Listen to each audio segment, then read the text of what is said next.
Well, we hope you're seeing us clearly here on Hometown Cable. We've come back out to the front where we were before, and Calvin just put a little trick on you, showing you if you got the wrong kind of glasses or no glasses, what you just saw is what's going to happen. But when you come here or any other reputable eye care person in the northern area or in Vermont or right around, then you'll be able to see like you are right now. Bill, we're back where most people see this operation. We've been in a room that nobody else goes, and we've been into your examination room where only your people who are getting exams done, but the people who bring his wife or brings her husband here sees this part of your operation. What is out here, and what should they be looking for? Okay, out here is obviously the frame selection area. The men's metal frames are going to be on the far wall where Calvin's looking right now.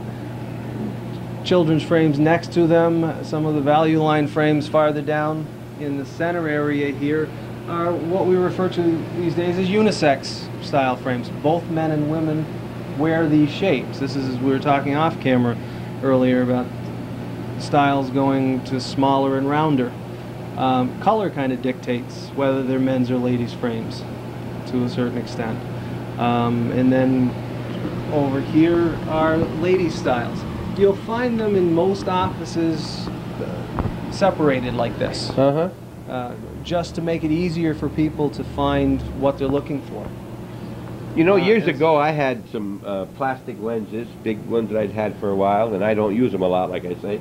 And I broke the lens, not the lens, the frames, And I wanted to get I went back to where I bought the glasses, and I wanted to put my old lenses, which was still my prescription, into the new lenses, and they said they wouldn't fit. It had nothing that would fit my lenses. Okay.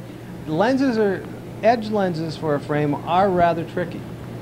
Once a lens is edged to fit a frame, it's really like a piece to a puzzle. That's the one frame that's going to fit properly.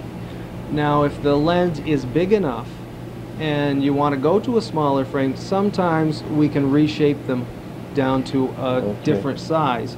Or we can find a plastic frame, for instance, that's very close in size and shape, and reshape the frame to the lens.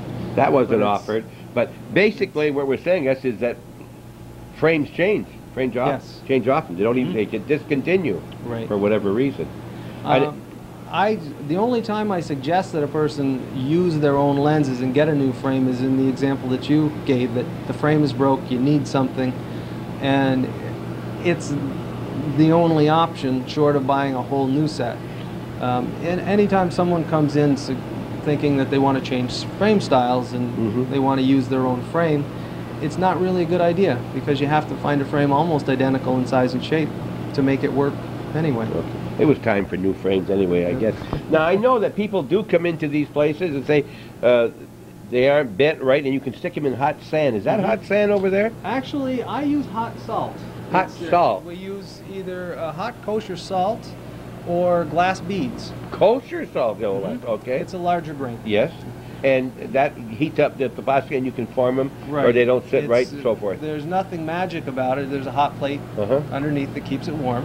That softens the plastic parts of the frame so that I can make the bends that are necessary without cracking them. That's one of the big problems people have, is they try to put them under hot water to soften them, and it doesn't get quite hot enough, and end up breaking And it if down. they bought glasses here, or maybe if they thinking in the future, good way to pick yourself up a customer, right? Stop by, meet Bill, and tell him that it doesn't fit right, you don't want to drive to Plattsburgh, maybe he'll stick it in the hot salt for you. Am I wrong in offering that out there? Good way to meet this man. He can tell you what he's got, and you can ask him questions. And or any other, I'm not sure that everybody will do that, but Bill said he would. And he don't want to line up here, maybe, but then maybe he might. It's a good way to get customers. I never mind doing adjustments. And there you go.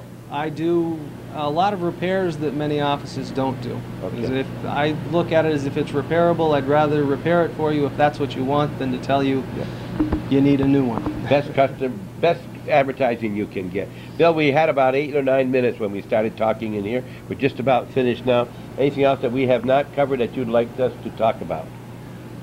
That covers most things. One of the areas that I'm looking at expanding on here that I have not yet is a lens display area. Typically you won't find them in an optical office, but with the number of new lenses that are out there now, you should almost display lenses as prominently as the frames. Okay. But if they're ground right and they fit your prescription, you can see as good as one and you can to the other. But if they get too big, you're going to lose on the peripheral a little bit. Okay, well, anything else you sell with eye care here? I see there's some, what are these things up front? I do quite a lot with sunglasses to be worn in conjunction with prescription glasses, as well as strictly prescription sunglasses. Some of the things that you see up there are actually contact lens supplies as well. Okay.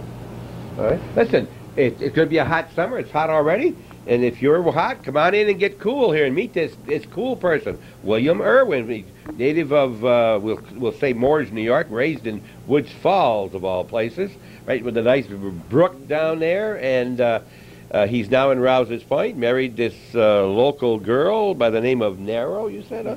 Narrow? And they live on Pratt Street, and he's your neighbor. Stop in and talk with him. Even if you don't buy anything, stop in and say hello. Tell him you saw him on Hometown Cable. Tell him you saw Calvin Castine more than you saw Bob, because he's pointing that camera at us.